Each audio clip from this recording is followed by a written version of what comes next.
Já se perguntaram por que em certos filmes do Velho Oeste, como Bater e Correr com Jackie Chan, O Zorro do Prime Video, Deadwood, eles incluem muitos personagens chineses nos Estados Unidos? E se tem mesmo um toque de verdade nisso?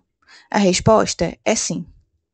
A partir da década de 60 do século XIX, dezenas de milhares de trabalhadores chineses foram trazidos para os Estados Unidos, especialmente para trabalhar na construção da primeira ferrovia transcontinental. A Central Pacific Railroad, que vinha da Califórnia, empregou mais de 10.000 trabalhadores chineses. Eles faziam os trabalhos mais duros e perigosos, escavações em montanhas, explosões com dinamite, trabalho no frio e na neve, frequentemente com salários menores do que os trabalhadores brancos. E após a conclusão da ferrovia, em 1869, muitos trabalhadores chineses permaneceram nos Estados Unidos, formando comunidades nos estados do Oeste, como a Califórnia, Nevada, Oregon, Wyoming, etc. Trabalharam em lavanderias, mineração, agricultura, restaurantes e pequenos comércios. Criaram os primeiros Chinatowns, como em São Francisco e Nova York. Os chineses eram frequentemente alvo de preconceito, violência e leis discriminatórias. Em 1872, foi aprovada a Chinese Exclusion Act, que proibia a imigração chinesa para os Estados Unidos. A primeira lei do país a restringe a imigração com base em nacionalidade. Se um trabalhador deixasse o país, ele poderia não conseguir retornar. Isso fez com que muitos optassem por ficar nos Estados Unidos permanentemente, mesmo enfrentando racismo e discriminação. E também porque as condições na China, na época, não eram favoráveis, especialmente no sul, de onde vinha a maioria desses trabalhadores.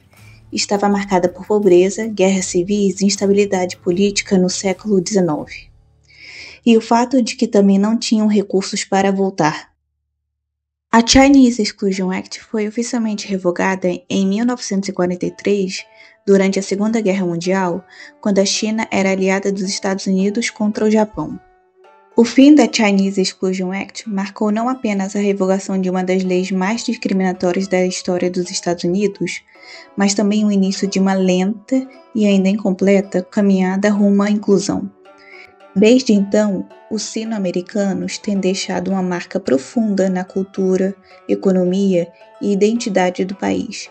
Séries como Fresh Off the Boat trouxeram à tona histórias reais de famílias chinesas e asiático-americanas, contribuindo para uma representação mais autêntica e humana na mídia.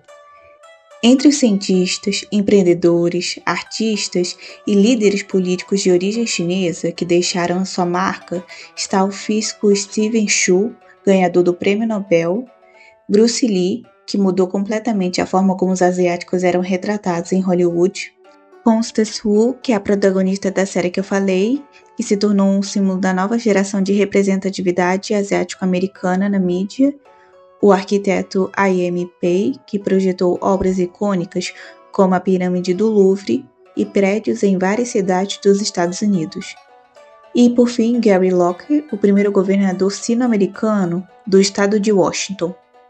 Apesar dos inúmeros progressos, o legado do Chinese Exclusion Act nos lembra que os direitos civis não são permanentes, são conquistas que exigem vigilância constante, e em tempos de crise ou medo, discursos xenofóbicos podem ressurgir apontando o outro como culpado.